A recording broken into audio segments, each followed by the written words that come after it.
Hello everyone, how's it going? I hope everything is going great. And I'm Mona. Welcome back to all of you in my YouTube channel English with Blizzard Mona. Friends, in today's videos I'm gonna tell you how to form sentences in English. English में sentence को कैसे form करें आज की video में हम सीखेंगे. तो फ्रेंड्स, इससे पहले की जो वीडियो थी उनमें मैंने बेसिक और फंडामेंटल इंग्लिश का बताया था. आज की वीडियो में इंग्लिश में सेंटेंस कैसे बनाते हैं, let's get started. So friends, English में सेंटेंस बनाने के लिए बस एक काम हमें आना चाहिए, हमें आनी चाहिए हिंदी. अगर हम हिंदी वाक्य जानते हैं, हिंदी जानते हैं, तो हम इंग्लिश में सेंटेंस फॉर्म कर सकते हैं. सो फ्रेंड्स, यहाँ आप देख सकते हैं मैंने एक स्ट्रक्चर लिखा हुआ है, subject plus object plus verb. क्या इस स्ट्रक्चर से हम इंग्लिश सीख सकते हैं? ये स्ट्रक्चर है तो हिंदी का, लेकिन हम शुरुआत तो इस स्ट्रक्चर से भी कर सकते हैं. हिंदी में जो भी वाक्य बोला जाता है वो इसी स्ट्रक्चर पर डिपेंड होता है. हिंदी का कोई भी वाक्य, उसमें हमेशा पहले सब्जेक्ट होता है, उसके बाद ऑब्जेक्ट होता है और उसके बाद वर्ब होता है. तो अगर हमें इंग्लिश सीखनी है तो हम क्या करें, हिंदी के सेंटेंस को ही इंग्लिश में कन्वर्ट कर सकते हैं. जैसे राम, ऑब्जेक्ट क्या है? आगरा. राम आगरा, वर्ब क्या है? गो. राम आगरा गो. इतना हम जान गए. अब हम इसे इंग्लिश के स्ट्रक्चर के अकॉर्डिंग सिस्टमेटिक तरीके से सेट करना सीखेंगे. तो वो सेट करना कैसे सीखेंगे, क्योंकि ये था हिंदी का स्ट्रक्चर. किसका स्ट्रक्चर था ये? हिंदी का. सॉरी, ये हिंदी का स्ट्रक्चर था.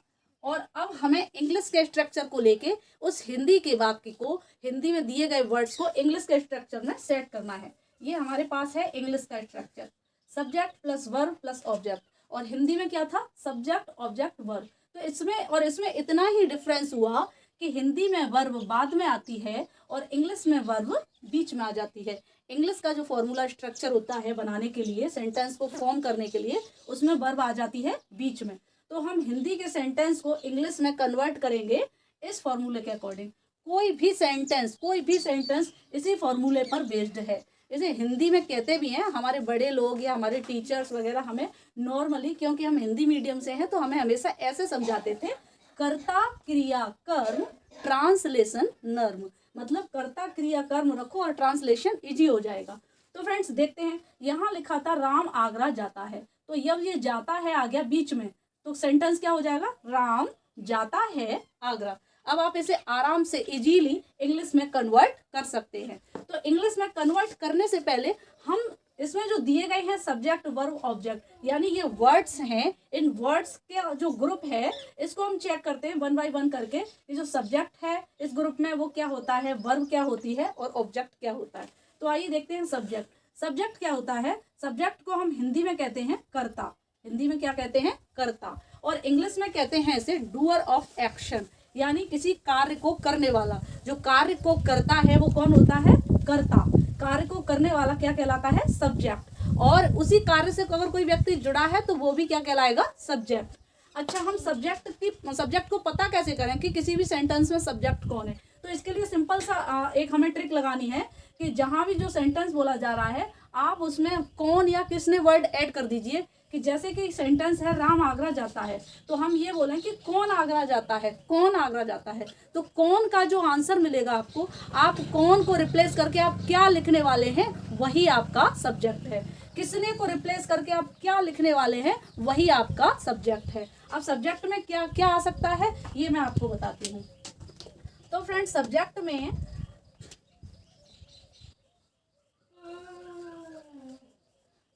में फर्स्ट ऑफ ऑल आते हैं नाउन. क्या? नाउन. तो आपका जो भी नाउन होगा वो सब्जेक्ट में आता है. और दूसरे आते हैं प्रोनाउन. प्रोनाउन क्या होते हैं? जो नाउन को रिप्लेस करें और नाउन की जगह वो खुद ले लें, उन्हें हम प्रोनाउन कहते हैं.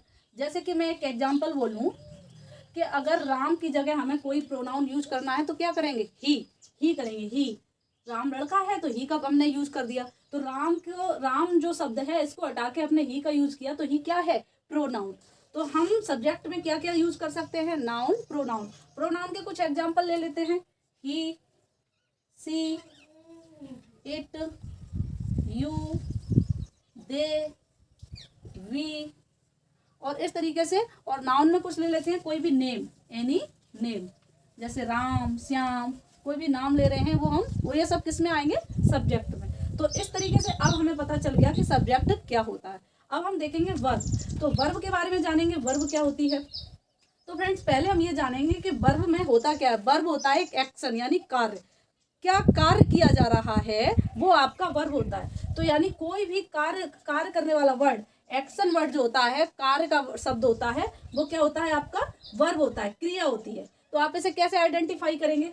सेंटेंस में जो भी कार्य हो रहा है, सेंटेंस में जो कार्य हो रहा है वो क्या है? वर्ब। या कर्ता जिस कार्य को कर रहा है, जो भी कार्य कर रहा है वो क्या है? वर्ब। वर्ब यानी क्रिया, यानी कि एक्शन वर्ड। तो फ्रेंड्स, जैसे अभी मैंने यहाँ एक सेंटेंस लिखा था, राम आगरा जाता है या राम जाता है आगरा। तो यहाँ राम क्या काम कर रहा है? राम जाने का काम कर रहा है, जाने का। राम क्या कर रहा है? राम जाता है। तो जाता है क्या हो गया आपका? वर्ब। जाता है आपका क्या हो गया? वर्ब। तो आइए फ्रेंड्स, अब हम वर्ब के कई फॉर्म होती हैं, बहुत सारी फॉर्म होती हैं, 4th 5th फॉर्म होती हैं। तो उन फॉर्म को देख लेते हैं कि वो किस तरीके से होती हैं। तो फ्रेंड्स, ये हैं वर्ब के एग्जाम्पल। ईट, ड्रिंक, स्लीप, वीप, लाफ, ये आपके वर्ब के एग्जाम्पल हैं। लेकिन फ्रेंड्स, मैं आपको बता दूं, इनको हम पढ़ने से पहले, इन सबको पढ़ने से पहले हम देखेंगे कि जो वर्ब होती है, वर्ब, वो वर्ब तो 2 टाइप्स की होती हैं। कितने टाइप्स की होती हैं? 2 टाइप्स की वर्ब। एक होती है आपकी मेन वर्ब, मेन वर्ब, और दूसरी होती है आपकी हेल्पिंग वर्ब।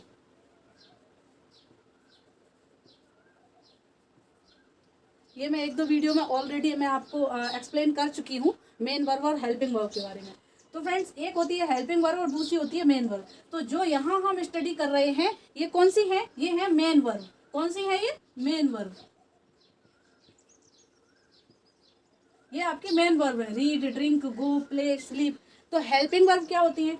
हेल्पिंग वर्ब होती हैं आपकी प्रेजेंट, पास्ट, फ्यूचर। तीनों के लिए जो होती है हेल्पिंग वर्ब, वो अलग अलग होती हैं। जैसे प्रेजेंट में होती है आपकी, प्रेजेंट में होती है आपकी is, am, are, has, have, और इसी तरीके से और भी होती है इसमें, डू, डज। ये होती है आपकी हेल्पिंग वर्ब प्रेजेंट टेंस में, यानी प्रेजेंट में। और दूसरी पास्ट में होती है आपकी वाज, वर, डिड और हैड। ये आपकी पास्ट में होती हैं। ये पास्ट में हेल्पिंग वर्ब होती हैं और ये प्रेजेंट में होती हैं। और फ्यूचर में होती हैं will, will be, will have. ये होती हैं आपकी फ्यूचर में। तो हेल्पिंग वर्ब हम कब यूज करते हैं और मेन वर्ब कब यूज करते हैं? हेल्पिंग वर्ब क्या होती हैं और मेन वर्ब क्या होती हैं? फ्रेंड्स, ये तो देखने से पता चल ही रहा है कि जो मेन वर्ब होती हैं वो होती हैं एक्शन वर्ड्स, यानी कि जो कार्य किया जा रहा है वो आपकी मेन वर्ब होती हैं। तो मेन वर्ब आपका क्या बताती हैं? एक्शन। मेन वर्ब आपका एक्शन बताती हैं। और जो हेल्पिंग वर्ब होती हैं वो क्या बताती हैं? वो बताती हैं आपका टाइम। क्या बताती हैं? Helping verb time. यानी कि हेल्पिंग वर्ब से ही आप देखकर पता लगा सकते हैं कि कोई भी काम कब किया जा रहा है, प्रेजेंट में, पास्ट में या फ्यूचर में। अगर हेल्पिंग वर्ब नहीं होगी तो आप उसमें पता नहीं कर पाएंगे कि कोई भी काम कब किया जा रहा है। कुछ सेंटेंसेस ऐसे होते हैं जिनमें उनकी जो मेन वर्ब होती है उसकी form, first form, second form से पता किया जा सकता है कि कोई भी काम कब किया जा रहा है। तो फ्रेंड्स, अब देखते हैं हम जो मेन वर्ब हैं उसमें मैंने कुछ वर्ब लिख रखी है, थोड़ी बहुत ही लिखी हुई है, क्योंकि वर्ब तो बहुत सारी हैं। मैं यहाँ बहुत सारी वर्ब आपको बताऊंगी तो वीडियो काफ़ी लेंथी हो जाएगी। सो फ्रेंड्स, देखते हैं, मैंने यहाँ लिखा हुआ है रीड। तो रीड ये है, ये आपकी क्या है? बेस फॉर्म है। पहले तो ये आपकी बेस फॉर्म है और इसको हम फर्स्ट फॉर्म भी बोल सकते हैं, फर्स्ट फॉर्म। फिर रीड की होती है, इसको हम, ये लिखा जाता रीड है लेकिन इसको हम क्या पढ़ते हैं? Red, read, red. ये पास्ट फॉर्म होती है, यानी सेकंड फॉर्म। इसको पढ़ते रेड है, स्पेलिंग सेम होती है। और थर्ड फॉर्म में भी रीड, रीड, ये दोनों सेम होती है। जो फर्स्ट होती है वो थर्ड होती है। तो ये पास्ट फॉर्म, ये पास्ट टेंस जो होगा हमारा उसके लिए यूज होगी। अब ये थर्ड फॉर्म है। थर्ड फॉर्म होती है कोई भी कार्य हो चुका होता है, हो चुका है या हो चुका था, यानी तो वो क्या होता है? Past participle. उसमें आपको थर्ड फॉर्म यूज करनी होती है। तो ये आपकी एक ऐसी फॉर्म है, read, red, read spelling same होती है और प्रोनाउंसिएशन पास्ट में अलग हो जाता है। नेक्स्ट फोर्थ फॉर्म इसकी क्या बनेगी? Reading, reading. और इसकी फिफ्थ फॉर्म बनेगी रीड्स। इसका यूज कहाँ होता है? इसका यूज प्रेजेंट इंडेफिनिट के जो सेंटेंस बनाते हैं हम प्रेजेंट इंडेफिनिट टेंस में, वहाँ यूज करते हैं। वो भी आपके ऐसे जो सिंगुलर पर्सन होते हैं, सिंगुलर पर्सन और थर्ड पर्सन, वहाँ हम एस लगाकर ही वर्ब की जो फिफ्थ फॉर्म होती है उसको यूज करते हैं। तो फ्रेंड्स, नेक्स्ट देखते हैं ड्रिंक। ड्रिंक का क्या होगा? ड्रिंक, ड्रंक, थर्ड फॉर्म क्या हो जाती है ड्रंक, और फोर्थ फॉर्म यानी प्रेजेंट पार्टिसिपल जो होता है उसमें क्या हो जाती है ड्रिंकिंग, और फिफ्थ फॉर्म यानी प्रेजेंट इंडेफिनिट टेंस के लिए ड्रिंक्स। इसी तरीके से go, went, gone, going, goes, play, played, played, playing, plays, sleep, slept, slept, sleeping, sleep. इस तरीके से ये फॉर्म अपनी अलग अलग फॉर्म बनाती हैं, जो वर्ब हैं वो अलग अलग फॉर्म बनाती हैं, first form, second form, third form, base form, past form, इस तरीके से बनाती हैं, और हर फॉर्म का यूज होता है अकॉर्डिंग टू सेंटेंस। तो फ्रेंड्स अब हम ये देख लेते हैं कि हेल्पिंग वर्ब का कैसे यूज होगा। तो हेल्पिंग वर्ब से रिलेटेड सेंटेंस तो होते ही हैं, प्लस हेल्पिंग वर्ब का मेन वर्ब के साथ कैसे यूज होता है कि जैसे कोई सेंटेंस ले लेते हैं, ऐसे सेंटेंस जिसमें मेन वर्ब भी हो और हेल्पिंग वर्ब भी हो। एक एग्जांपल ले लेती हूँ, राम गाना गा रहा है, तो इसमें आपकी मेन वर्ब भी है और हेल्पिंग वर्ब भी है। तो मेन वर्ब में आपका क्या आएगा, गा रहा है, प्रेजेंट कंटिन्यूअस का टेंस है, तो प्रेजेंट पार्टिसिपल से फॉर्म बनेगी तो सिंगिंग हो जाएगा, और जो आपकी हेल्पिंग वर्ब है राम के साथ होगा इज का यूज। तो इस तरीके से helping verb plus main verb दोनों का यूज करके भी सेंटेंस फॉर्म होते हैं। तो फ्रेंड्स आइए देखते हैं, अब हम देखेंगे सब्जेक्ट देख लिया, वर्ब देख लिया, अब हम देखेंगे ऑब्जेक्ट कि ऑब्जेक्ट क्या होता है। तो फ्रेंड्स ऑब्जेक्ट क्या होता है, ऑब्जेक्ट को हिंदी में कहते हैं कर्म या उद्देश्य। अब ये होता क्या है, ये होता है receiver of the action. Receiver of the action मतलब जो भी कार्य है उसको रिसीव करने वाला, कार्य को रिसीव करने वाला कौन होता है, ऑब्जेक्ट। अगर हम इसको दूसरे शब्दों में समझें तो इसका मतलब है कि सब्जेक्ट द्वारा जो भी कार्य किया जा रहा है, सब्जेक्ट द्वारा जो कार्य किया जा रहा है उस कार्य का प्रभाव जिस भी वस्तु पे पड़ेगा या जिस भी व्यक्ति पे पड़ेगा वो क्या हो जाएगा, ऑब्जेक्ट। कर्ता द्वारा किए गए कार्य का प्रभाव वस्तु या व्यक्ति पर पड़ता है, जिस भी व्यक्ति या वस्तु पर पड़ेगा वो क्या हो जाएगा, ऑब्जेक्ट। यानी जो वस्तु या व्यक्ति है जिसपे कार्य का प्रभाव पड़ रहा है, वर्ब जो हो रही है, एक्शन जो हो रहा है, उसका जो प्रभाव पड़ रहा है वो आपका ऑब्जेक्ट है। तो फ्रेंड्स अब हम ऑब्जेक्ट को कैसे आइडेंटिफाई करेंगे किसी भी सेंटेंस में, तो उसको आइडेंटिफाई करने के लिए 3 वर्ड होते हैं, क्या, किसको, किस पर। जैसे मैंने बोला राम गाना गाता है, राम गाना गाता है, तो आप अगर इसको इसमें आइडेंटिफाई करना है तो आप बोलेंगे राम क्या गाता है, राम क्या गाता है। तो आपने जो भी क्या को रिप्लेस करके आप जो वर्ड लिखेंगे आंसर में वही आपका ऑब्जेक्ट होगा। ऐसे उसने मोहन को मारा, उसने मोहन को मारा, तो उसने किसको मारा, उसने किसको मारा, तो आप किसको शब्द की जगह जो भी वर्ड फिल करेंगे वो आपका होगा ऑब्जेक्ट।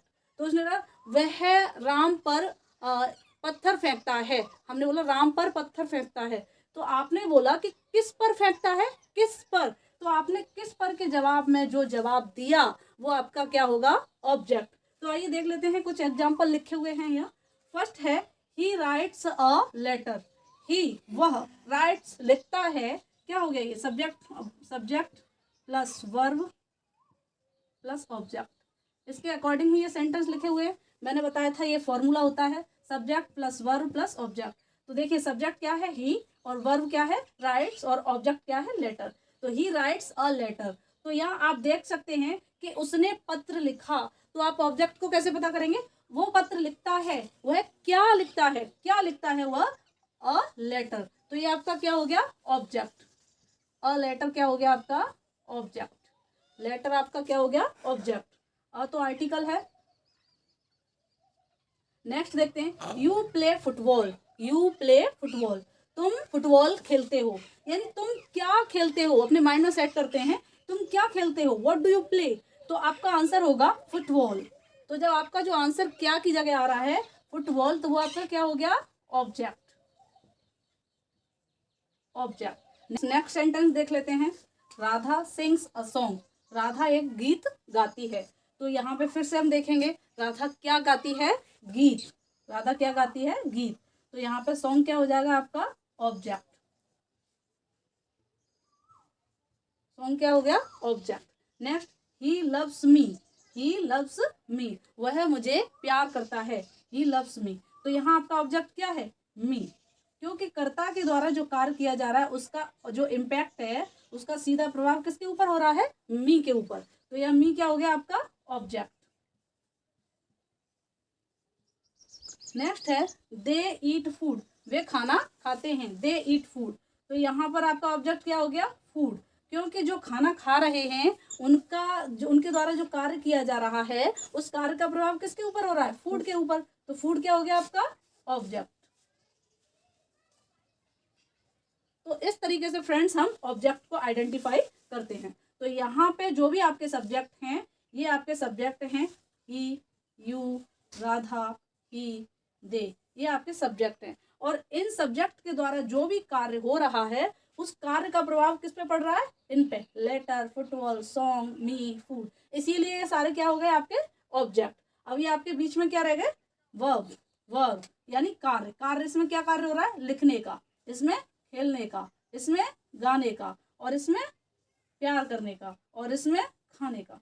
तो ये जो कार्य हो रहे हैं, जो भी कार्य हैं, जो एक्शन हैं, वो आपके वर्ब हैं। और जो भी ये ही, यू, राधा, ही, दे, यानी जो कार्य कर रहे हैं वो कर्ता है। और कार्य करने का प्रभाव, कर्ता द्वारा कार्य करने का प्रभाव जिस पर हो रहा है वो आपके ऑब्जेक्ट हैं। तो फ्रेंड्स आइए देख लेते हैं इनके साथ साथ और भी एग्जांपल्स। तो फ्रेंड्स अब हमने सब्जेक्ट, वर्ब और ऑब्जेक्ट तीनों को अच्छे से समझ लिया है। और इन्हें तीनों को समझने के बाद हम क्या करेंगे? हम किसी भी वाक्य को, किसी भी हिंदी के वाक्य को इंग्लिश में कन्वर्ट करेंगे। और कन्वर्ट करने के साथ साथ उसमें सब्जेक्ट, वर्ब, ऑब्जेक्ट जो भी है उसको आइडेंटिफाई करेंगे। तो मैंने वीडियो की शुरुआत में ही आपको बता दिया था कि किसी भी सेंटेंस को इंग्लिश में फॉर्म करने के लिए एक स्ट्रक्चर होता है, और वो स्ट्रक्चर क्या है? Subject plus verb plus object. तो इसी के अकॉर्डिंग हम सेंटेंस को फॉर्म करेंगे। और सेंटेंस को फॉर्म करने के साथ साथ उसमें हम सब्जेक्ट, वर्ब, ऑब्जेक्ट को आइडेंटिफाई करेंगे। तो पहला सेंटेंस है, मैं स्कूल जाता हूँ। अब हम इसमें आइडेंटिफाई करेंगे कि कौन सा सब्जेक्ट है, कौन सी वर्ब है, कौन सा ऑब्जेक्ट। एक्सप्लेन मैंने कर दिया है, इसलिए ज्यादा एक्सप्लेन नहीं करूंगी। मैं आपका क्या है? सब्जेक्ट। स्कूल आपका क्या है? ऑब्जेक्ट। और जाता हूं आपका क्या है? वर्ब। नेक्स्ट देखते हैं, वे कॉफी पीते हैं। तो वे आपका क्या है? सब्जेक्ट। वे सब्जेक्ट, पीते हैं वर्ब, कॉफी ऑब्जेक्ट। राधा किताब पढ़ती है। राधा सब्जेक्ट है, किताब आपकी ऑब्जेक्ट है, पढ़ती है सब वर्ब। बच्चे हम में, ये तीनों आपके बच्चे हम में, ये क्या है? आपके सब्जेक्ट। टीवी, बाजार, खाना ऑब्जेक्ट। देखते हैं, जाते हैं, बनाती हूँ वर्ब, ये आपकी वर्ब है। तो आप देख सकते हैं, अगर इस तरीके से देखें तो जो आपकी वर्ब है जो बीच में आनी है वो हिंदी के सेंटेंस में कहाँ आ रही है? लास्ट में। कहाँ आ रही है? लास्ट में। और जो आपका सब्जेक्ट है वो कहाँ आ रहा है? स्टार्टिंग में। और जो आपका ऑब्जेक्ट है वो आ रहा है आपका बीच में। तो आपको क्या करना है? Simple subject plus verb plus object. पहले आप सब्जेक्ट लिख दीजिए। सब्जेक्ट आई, दे, राधा,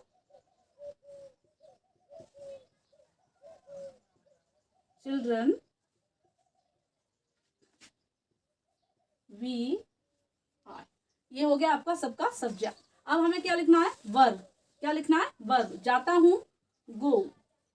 पीते हैं, ड्रिंक, या आप हैव का यूज भी कर सकते हैं। पढ़ती है, रीड्स। मैं वर्ब लिख रही हूं अभी, वर्ब। देखते हैं, वॉच। जाते हैं, गो। बनाती हूं, कुक। ये आपकी वर्ब हो गई। अब नेक्स्ट देखते हैं आपका ऑब्जेक्ट। ऑब्जेक्ट आपका क्या है? आई गो। गो के साथ हमेशा एक प्रीपोजिशन का यूज होता है, तो प्रीपोजिशन लगेगी आपकी to. I go to school. वे कॉफी पीते हैं, दे ड्रिंक कॉफी। राधा किताब पढ़ती है, राधा रीड्स अ बुक। और आप यहाँ द बुक भी लगा सकते हैं अगर आपको पता है कि राधा कौन सी किताब पढ़ रही है। A book. बच्चे टीवी देखते हैं, the children watch the TV. The children watch the TV. और आप ऐसे भी कह सकते हैं द चिल्ड्रन वॉच टीवी। हम बाजार जाते हैं, वी गो टू मार्केट। मैं खाना बनाती हूँ, I cook food. I cook food. तो फ्रेंड्स देख सकते हैं आप इस तरीके से कि सेंटेंस को हिंदी से इंग्लिश में कन्वर्ट करना कितना इजी हो गया। अब यह मैं आपको एक चीज बता देती हूँ। यहाँ देखो मैंने रीड्स का यूज किया है। रीड्स ये क्या है? ये जो मैंने आपको वर्ब में फॉर्म बताई थी, फर्स्ट फॉर्म, सेकंड फॉर्म, उसकी ये फिफ्थ फॉर्म है। यानी यहाँ राधा क्या है? राधा आपकी थर्ड पर्सन है। थर्ड पर्सन है और सिंगुलर नाउन है। तो जब थर्ड पर्सन और सिंगुलर नाउन होगा तो वहाँ पे क्या होगा? जो भी वर्ब होगी उसके साथ एस या ई एस का यूज होगा। यहाँ राधा, ही, सी, राम, इन सब के साथ वर्ब में एस या ई एस का यूज करते हैं, इसलिए यहाँ राधा रीड्स हो गया। तो फ्रेंड्स मैंने ये आपको बता दिया है, अब आप इसको खुद प्रैक्टिस कर सकते हैं कि इसमें आपका कौन सा सब्जेक्ट है, कौन सा वर्ब है, कौन सा ऑब्जेक्ट है, और इसी तरीके से आप इसी बेस पे आप दूसरे सेंटेंस फॉर्म कर सकते हैं इस स्ट्रक्चर के आधार पे। और अगर आपको स्ट्रक्चर याद भी नहीं रहता है फिर भी आप आराम से कर लेंगे। आप बस सब्जेक्ट रखिए, वर्ब रखिए, ऑब्जेक्ट रखिए, तो इस तरीके से आप किसी भी सेंटेंस को, हिंदी के सेंटेंस को इंग्लिश में कन्वर्ट कर सकते हैं, फॉर्म कर सकते हैं। So friends, I truly hope कि आपको मेरी वीडियो पसंद आई होगी, और अगर आपको मेरी वीडियो पसंद आई है तो प्लीज़ एक लाइक और एक शेयर अवश्य करें। चैनल को सब्सक्राइब नहीं किया है तो चैनल को सब्सक्राइब कर लें। So friends, we will meet again in the next video. Till then take care, keep learning, keep practising, bye bye.